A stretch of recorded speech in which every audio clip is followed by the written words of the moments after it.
Meus irmãos, a paz do Senhor, que alegria estar aqui com vocês, né, mais uma vez. Mais alegre ainda pelo, assim, da minha história, pelo que eu me lembro, é o melhor carnaval que eu estou passando. E me perdoe, né, se há alguém entre nós que goste, né, por mim ficaria assim para sempre, amém? E eu estou muito afim de pregar a palavra de Deus hoje, porque a gente vai dar continuidade ao Evangelho de João. O Evangelho de João, né, já passamos de 20 mensagens, e eu tenho certeza que Deus vai falar algo em nossos corações hoje. A ideia é para uma igreja nova, e essa é uma igreja nova. Essa é uma igreja que nasceu em junho, sei, agosto. Talvez os nossos primeiros cultos presenciais aconteceram em agosto, né? E é isso que Deus tem feito entre nós. Deus tem multiplicado vidas, discípulos, multiplicado GCELs, multiplicado projetos, visões. Eu sempre acreditei que quem não tem visão não sabe onde quer chegar, né? Quem não tem propósito, qualquer lugar que chega tá bom, porque não tem um propósito de vida. E o meu propósito é edificar uma igreja de jovens, a igreja de jovens de Contagem, e multiplicar pastores, multiplicar discípulos. Eu fiz um compromisso, eu fiz um compromisso com Deus, né? Eu estou multiplicando o meu dom e num discipulado horizontal, e estou edificando a igreja num discipulado vertical, e assim o corpo continua e continuamos sendo o corpo e Cristo cabeça desse organismo vivo que é a igreja. Você faz parte disso, Amém. E alegria, igreja nova, Deus falou comigo claramente, uma igreja nova nós precisamos pregar expositivamente em João, um evangelho simples, profundo, um evangelho maduro, espiritual, né? Alguns teólogos o classificam como um evangelho mais espiritual. Me entendam bem isso, toda a escritura é inspirada por Deus, mas João escreve isso aqui na sua maturidade, já com grandes experiências com Deus, e nós cremos que alguns ensinamentos ao longo da história e doutrinas ao longo da história da igreja se fundamentam claramente na revelação que Deus deu a João. E uma igreja nova precisa de um novo evangelho, né? Um novo evangelho não, uma exposição de um evangelho tão maduro como esse. E aí nós já estamos na 20ª alguma coisa mensagem aí, e para mim é alegria, porque eu me alegro com isso. Nós estamos no capítulo 6 ainda de João, isso significa que vamos passar de um ano aí, vamos até onde Deus permitir, amém? João capítulo 6, versículos 16 a 21, o Samuel pregou João 6, de 1 a 14, né? E eu quero continuar a nossa exposição a esse evangelho. Nos propusemos também a fazer isso na nova versão transformadora. É uma versão nova para mim também, mas eu tenho aprendido a gostar muito dela. Então vamos ler. Você que não trouxe a Bíblia, você pode acompanhar aí pelo telão. Você que está em casa também, boa noite, que Deus te abençoe. Fique à vontade e compartilhe esse link para mais pessoas. João 6, 16 a 18. Ao entardecer, os discípulos de Jesus desceram à praia. Entraram no barco e atravessaram o mar em direção a Cafarnaum. Quando escureceu, porém, Jesus ainda não tinha vindo se encontrar com eles. Logo, um vento forte veio sobre eles, e o mar ficou muito agitado. Depois de remarem 5 ou 6 quilômetros, de repente viram Jesus caminhando sobre o mar. Então presta atenção, meus irmãos, aqui nós temos uma tempestade. Nós temos mais detalhes dessa tempestade em outros evangelhos. E de repente os discípulos foram primeiro, Jesus ficou, né? E aqui o texto diz que os discípulos viram Jesus caminhando sobre o mar. em direção ao barco, ficaram aterrorizados, né? O Evangelho de Mateus diz que eles acharam que era verdadeiramente um fantasma. Ficaram aterrorizados, mas ele lhes disse, sou eu, não temas, não tenha medo. Eles o receberam no barco e logo em seguida chegaram ao seu destino. Senhor, dê uma aplicação da palavra, ó Deus, em cada coração essa noite. Somos jovens, ó Deus, precisamos de direção, precisamos da graça, precisamos do caminho, precisamos ouvir a Tua voz e precisamos de uma aplicação pessoal, Pai. Fale comigo o que o Senhor quer fazer em mim, ó Pai. Fale com cada um de nós, ó Deus, aquilo que o Senhor deseja fazer especificamente, pessoalmente, diretamente. Deus, dê uma palavra pessoal, uma aplicação pessoal a cada um essa noite, em nome de Jesus. Amém. Jesus havia alimentado a multidão através da primeira multiplicação de pães. O texto anterior ao que lemos diz que Jesus ensinou a multidão que o seguia e ele pergunta para Filipe, nós temos que alimentar essa multidão. Filipe vira para ele e fala, mas a gente não tem dinheiro, né, para comprar alimento para todo mundo que está aqui, muita gente que está aqui. E nessa altura do campeonato, eu creio que muitas dessas pessoas já eram crentes, e quando se converte passa a comer mais ainda, então o negócio estava sinistro lá, né? Todo mundo com fome, Jesus tendo que alimentar o povo. E Filipe disse que não tinha dinheiro para alimentar esse povo, e de repente Jesus, da mão de um rapaz, pega 5 pães, 2 peixes, e multiplica o alimento, todo mundo se alimenta, a multidão agora está alimentada, sobra alguns cestos ali para os discípulos, né? E o pessoal ficou pasmo, né? Que milagre é esse? Porque eles acompanharam Jesus pela fama dos sinais, alguns já tinham visto os sinais, e agora todos provaram e testemunharam de um milagre, de multiplicação de pães. O que acontece é que essa multidão, que não tinha uma revelação mais profunda, ao ver o milagre de Jesus, ao ver os pães se multiplicando, ao se alimentar do próprio milagre, ao testemunhar aquilo que havia acontecido, eles desejam coroar Jesus rei de Israel. E ao decidirem coroar Jesus rei de Israel, nós sabemos hoje, tendo uma revelação mais profunda do que Deus revelou para nós na Bíblia, é que não era o propósito. O governo físico era de César, o povo judeu esperava um reino físico, um governo físico, esperava que o Messias viesse, destronasse César, tomasse o reino, e Jesus de fato recebesse uma coroa, uma realeza, e passasse a governar fisicamente sobre eles. É disso que a multidão está falando e quer fazer agora. Mas acontece que Jesus não veio para ser esse rei nesse momento.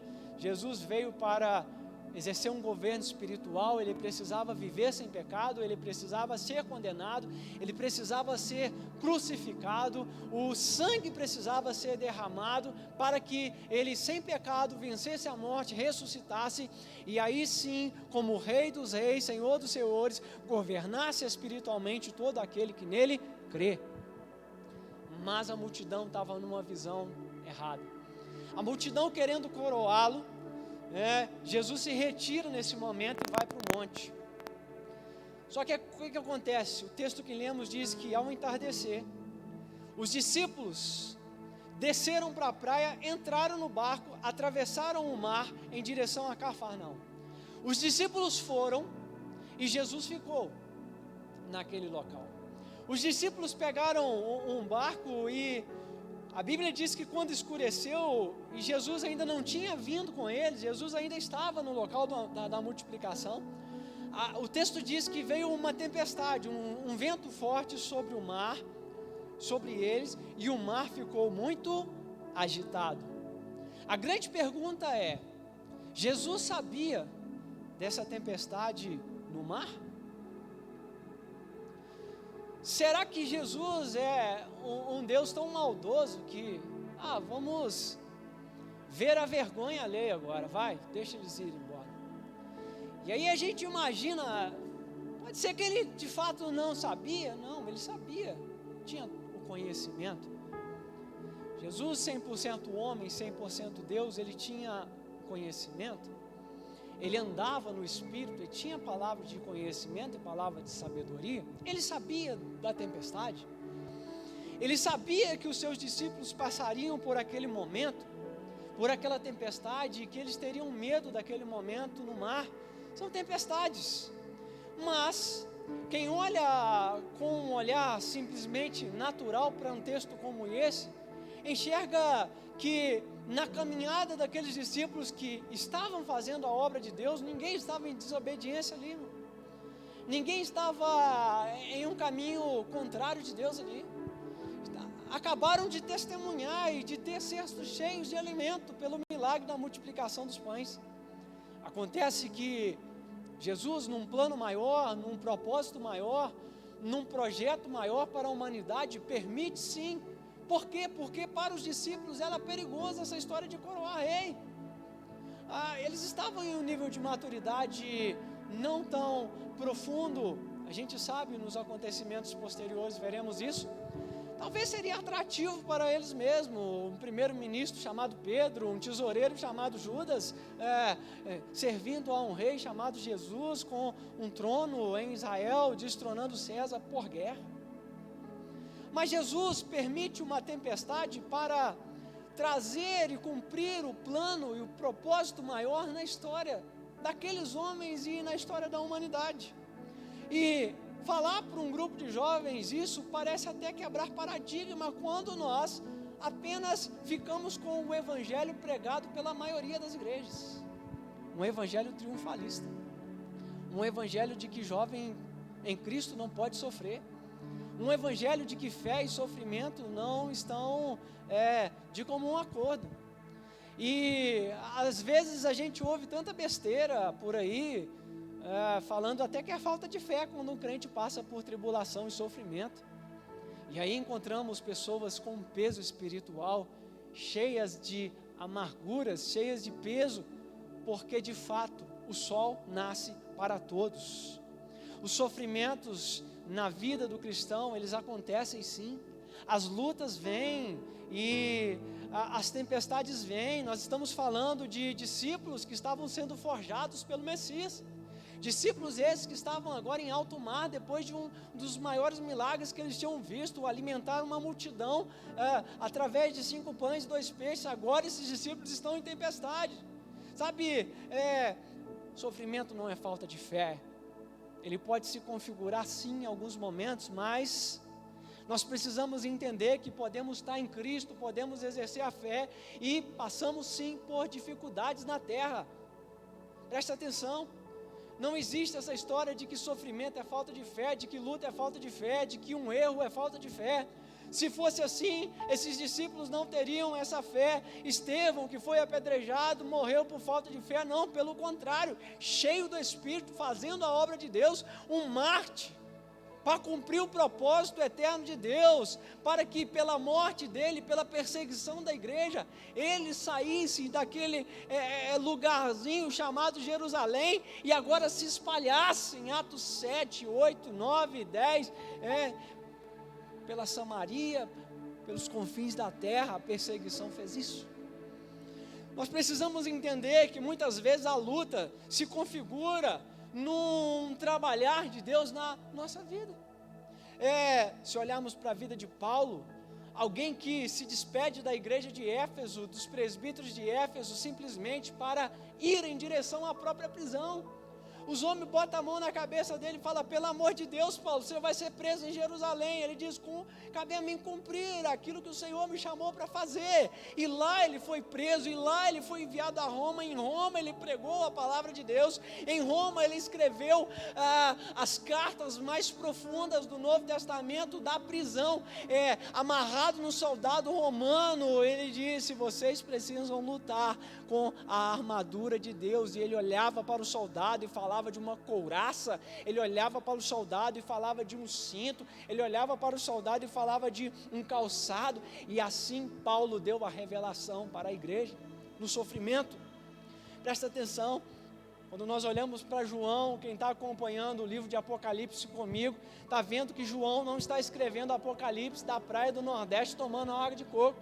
João não está escrevendo Apocalipse da varanda da sua casa, deitado numa rede. A Bíblia diz que pela palavra de Deus ele estava preso na ilha de Patmos, isolado, como um servo naquele lugar. E aí? Se associarmos o sofrimento à falta de fé, nós estaríamos declarando que Estevão não tinha fé, que Paulo não tinha fé, que João não tinha fé, que Jesus, que foi crucificado, machucado, que sofreu pelas pisaduras dele, que nós vemos narradas na Bíblia, com uma lança, os cravos nas mãos, nos pés, e aí Jesus não tinha fé? Esse texto quebra paradigmas. Uma nova igreja precisa entender isso. Você não está sentado numa redoma, numa bolha de alegria, simplesmente falar, agora eu sou crente, agora eu sou unânimes, vida feliz, nunca mais terei aflição. Pelo contrário, as suas lutas não definem o caráter de Deus, mas aquilo que Ele faz com você, apesar da luta e nas lutas, vai definir quanto você vai crescer e amadurecer. Isso é bíblico. Isso é tão bíblico que Paulo escreveu isso para a igreja de Roma sem conhecê-los. E ele diz, não somente isso, nós também gloriamos, nos alegramos nas próprias tribulações, sabendo que a tribulação produz perseverança, e a perseverança, experiência.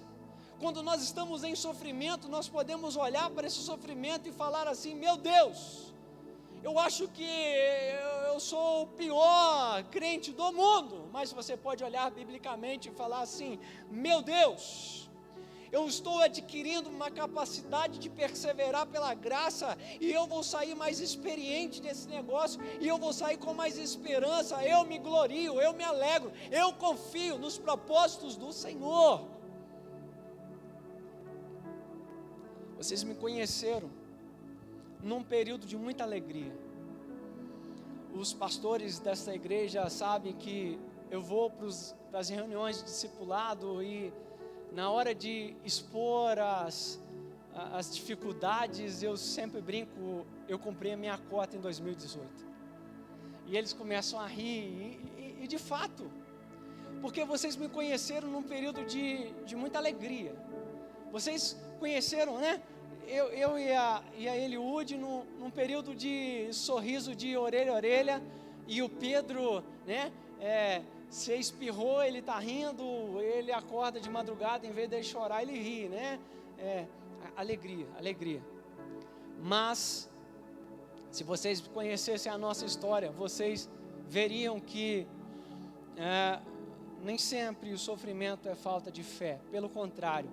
Em todos os picos do nosso ministério, Deus fez algo para marcar a nossa história e para forjar aquilo que Ele precisava fazer para cumprir um bem maior. E eu não estou dizendo de pecado não, irmãos. 2014, estávamos na sala, eu tenho uma alegria de pastorear 8 seminaristas aqui da igreja. 2014, eu e a Eliud estávamos na sala do Ser Forte, presta atenção. Estávamos na sala do Ser Forte, entregando nossas vidas para o ministério, entregando os nossos sonhos agora para o reino e caminhando no propósito que o Senhor tinha para nós e o chamado que Ele tinha para mim e para ela. E de repente eu lembro, no primeiro para o segundo período, nós engravidamos depois de tantos sonhos, de 3 anos de casamento, aquela alegria.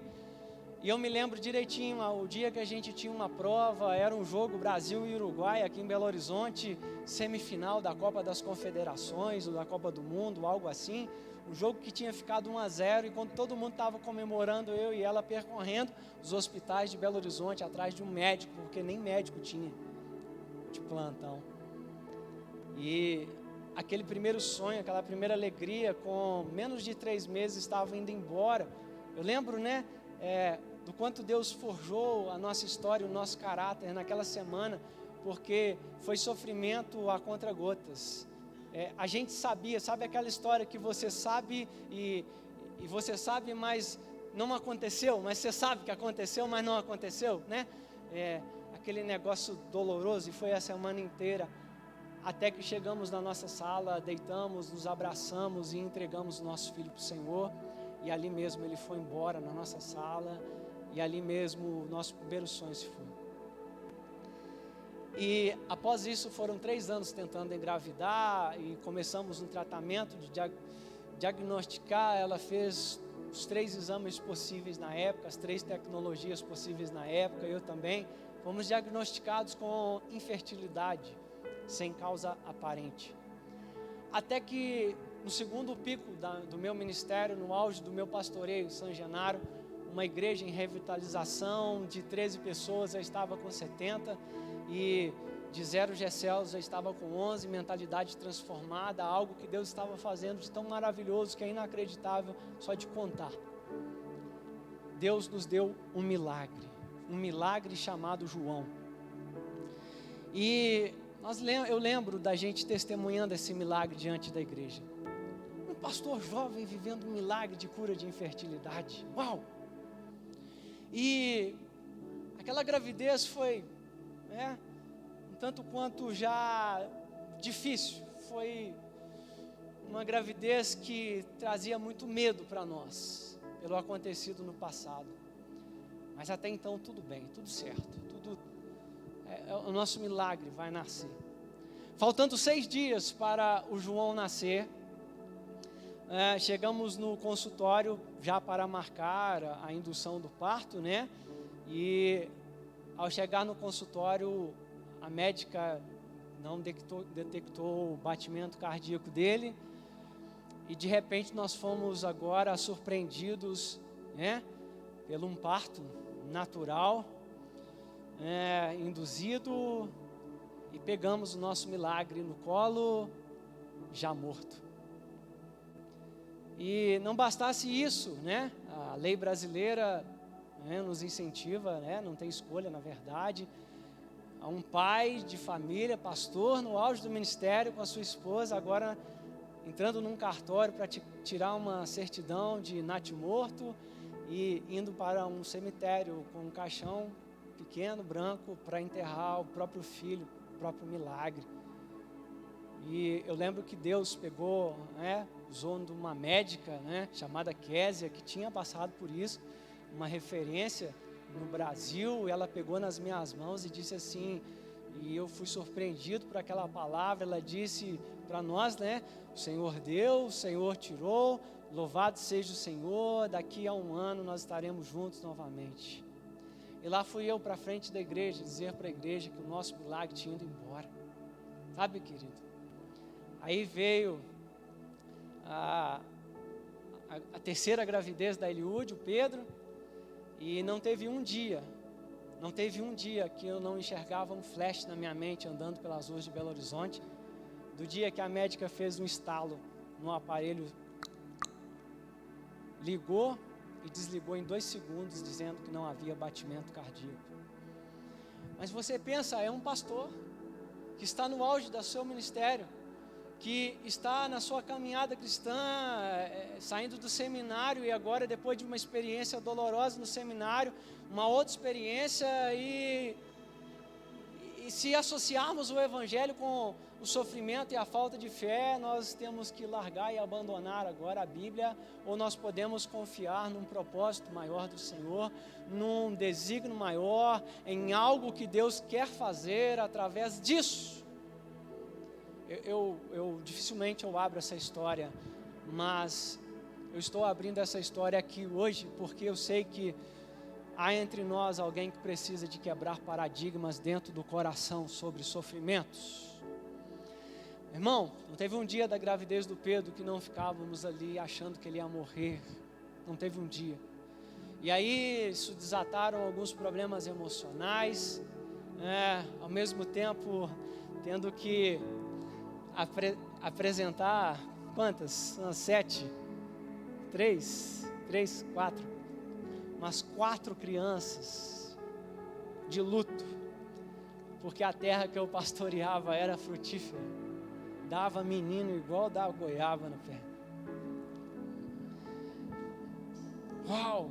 Lá vai um pastor orar e consagrar o filho dos outros, tendo chorado a morte de 2 filhos.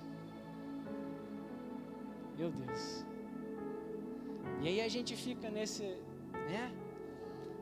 Será que é falta de fé? Será que Deus está me marcando? Será que Deus me escolheu para o sofrimento? Ou será que a tempestade como esta não faz parte de algo maior, que não elimina o luto? Presta atenção, não elimina a dor, não nega o luto, não nega o sofrimento, não nega a dor, não nega o transtorno psicológico, não nega a ansiedade, ou o pânico, ou o medo, ou qualquer coisa. Não, nós passamos e vivemos por isso. Nós não, como crentes mimados, tentamos ignorar um filho, não, o nosso filho, não, mas onde está a perseverança que Deus quer produzir em nós como crentes em Cristo Jesus? Uma perseverança, uma capacidade de tomar pancada e permanecer, uma capacidade de tomar pancada e permanecer e criar maturidade, uma capacidade de tomar pancada, permanecer, criar maturidade, criar esperança, a ponto de olhar para trás com saudade, mas não doer mais. Quem está passando pela tempestade hoje, olha para mim. Eu estou te contando de um processo que eu vivi. Eu estou te contando de um processo que esses discípulos estavam vivendo em alto mar, depois de viverem um dos maiores milagres deles, a multiplicação. A Bíblia diz em 5.000 sendo alimentados, somente homens. Só homens eram 5.000, presta atenção, de 5 pãezinhos, 5.000 sendo alimentados. Uau, que evangelho, que milagre, que triunfo, que maravilha, mas agora tem uma tempestade. Meu irmão, presta atenção, Deus está falando com você nesse momento. A tempestade veio porque eles estavam fazendo a obra de Deus, e a tempestade pode ser que te atinja mesmo fazendo a obra de Deus, mas eu quero te dizer que dentro da tempestade você pode viver experiências de fé. Você não precisa nem dar glória a Deus por isso. Me permita, se tiver que chorar, você chora, só não negue. Versículo 19 diz que depois de remarem 5 ou 6 quilômetros, e eu retomo a minha história depois de remarem 5 ou 6 quilômetros, de repente veio Jesus caminhando, viram Jesus caminhando em mar em direção ao barco, e ficaram aterrorizados. A visão dos discípulos foi de Jesus caminhando sobre o mar. Os discípulos tiveram medo, acharam que era um fantasma. Isso está escrito em Mateus, tá? Não estou inventando a história não. Sabe o que esse texto me fala? A tempestade acontecendo, os discípulos aterrorizados, e Jesus sobre o mar, mostrando para os discípulos que Ele tem o controle da tempestade, Ele tem o controle do mundo, Ele domina. A tempestade existe, está lá, mas nós cremos numa graça que domina as tempestades. Agora você pode dizer glória a Deus por isso. Nós cremos em uma graça que caminha sobre elas e numa palavra paralisa as tempestades. Olha que esperança que isso nos dá, porque outro texto nos fala de experiências nesse meio. Pastor, mas eu quero passar logo. Tá, mas se você não passar logo, de repente são anos, de repente são meses, de repente é um dia, de repente é um tempo, um processo. Você pode ter experiências, diga comigo, experiências de fé. Pedro viu aquilo, está escrito em Mateus, fala, és tu mesmo? Deixa eu ir até você. E a Bíblia diz que, Pedro, se realmente é o Senhor, ordene que eu vá caminhando sobre as águas até onde você está, venha. Respondeu Jesus, então venha, respondeu Jesus. Então a Bíblia diz que Pedro desceu do barco e caminhou sobre as águas em direção a Jesus. Experiências. Mas Pedro afogou, mas ele teve experiências. Meu irmão, presta atenção. Mas quando ele reparou no vento forte, quando ele tirou os olhos da graça, quando ele começou a reparar no barulho da tempestade, no vento forte, ele começou a afundar. e gritou: Senhor, salva-me. No mesmo instante, o Senhor segurou a mão e disse: como é pequena a sua fé. Por quê? Porque você deixou de olhar para a graça e começou a olhar para a tempestade. Note, o escritor não excluiu a tempestade da realidade da história. Pastor, que isso que você está falando? Não, ele poderia ter triunfalizado esse negócio aqui. Não, ele deixou a tempestade e permaneceu, continuou. E Jesus associa a falta de fé, não o passar pelas tribulações e tempestades, ele associa a falta de fé a deixar de olhar para a graça no meio das tempestades. Presta atenção. Por que eu estou falando isso? Porque talvez, olha para mim, crente, talvez você nunca vai caminhar sobre as águas, mas talvez essa tempestade se configura de outras formas na sua vida. Pastor, dá um exemplo para ficar claro.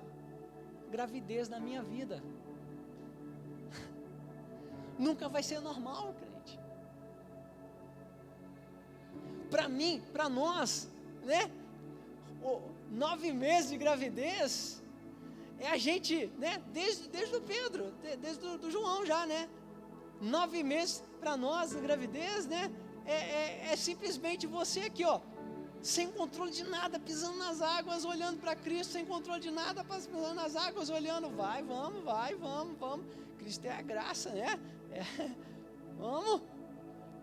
Caminhando sobre as águas. Talvez esse sobrenatural se configure na sua vida através de uma ação que antes te paralisava por medo, por um trauma, por um acontecimento que te trazia de fato um desânimo, mas Deus está falando com você hoje. Aquilo que te paralisava vai te trazer experiências de fé para você caminhar sobre as lutas, caminhar sobre as tribulações, caminhar em confiança, olhando somente para a graça, enxergando o propósito do Senhor, olhando para Cristo e entendendo que Ele deve ser o nosso foco e o nosso alvo.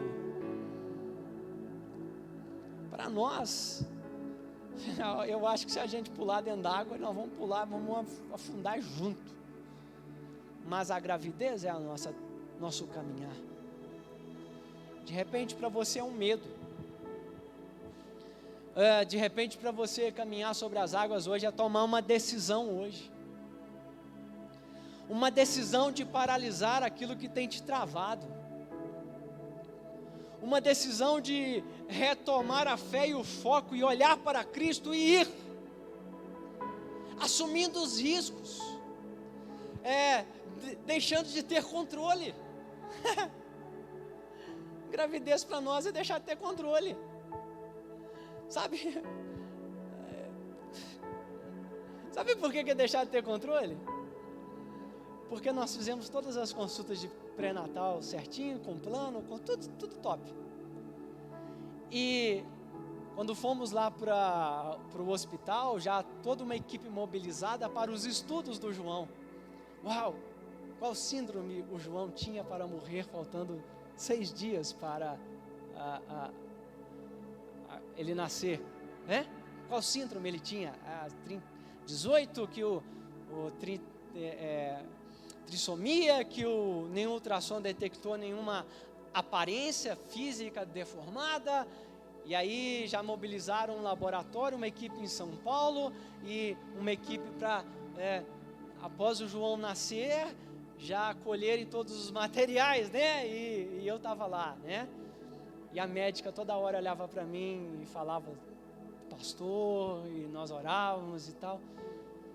E quando o João nasceu, sem nenhuma intervenção humana, eu estava do lado, a médica aqui, a enfermeira aqui, porque não poderia ter intervenção humana para os estudos quando ele nasceu de forma natural. Menino lindo. Deus abençoou da gente ter fotos com ele, é uma graça, fantástico, é o menino mais bonito do mundo. E de repente a médica fala assim: não tem nada, não tem deformação, está tudo normal, está tudo perfeito, mas olha aqui, quando nós olhamos, ela começou a desenrolar o cordão umbilical da perna esquerda dele. E era tão forte que estava, que tinha, já estava branco e um pouco mais afinado. E nós fomos contando e tirando fotos, né, para o ser usado como estudos também na ciência, né? E nós contamos 6 voltas do cordão umbilical e não tinha problema. O que aconteceu com o João foi simplesmente Deus permitiu que ele tivesse um propósito maior, 6 voltas no cordão, e no momento de nascer, que ele desceu um pouco mais, o fluxo do cordão umbilical fechou e o Senhor levou o nosso filho. Controle de nada.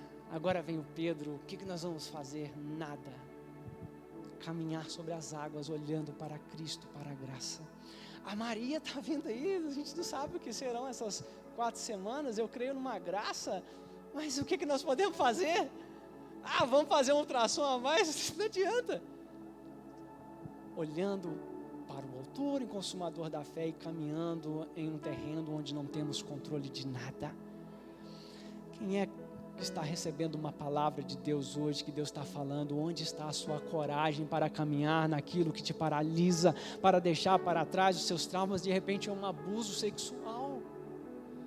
Alguém entre nós que foi abusado sexualmente na infância, na adolescência, que não queria, mas aconteceu, e agora não consegue mais se relacionar, olhar para um relacionamento e crer num casamento. Jesus está falando contigo, é o momento agora de deixar essa graça trabalhar na sua vida, porque ela está aqui, caminhando sobre as tempestades, de braços abertos, e quer que você agora olhe para Ele e caminhe por cima dessas águas, olhando para a graça. Qual é a sua tempestade hoje?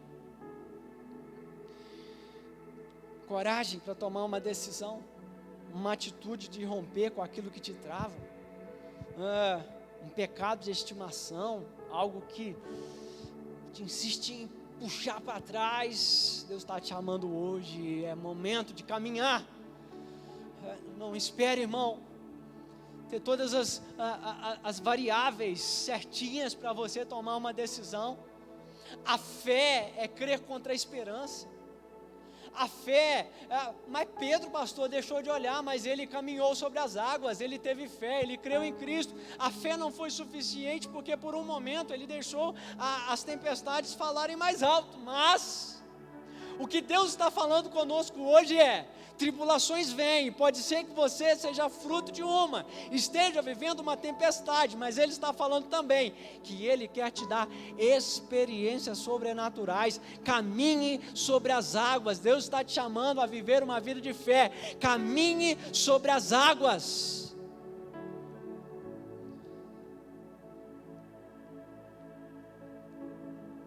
Isso é maravilhoso, porque no final Jesus, ele acalma a tempestade.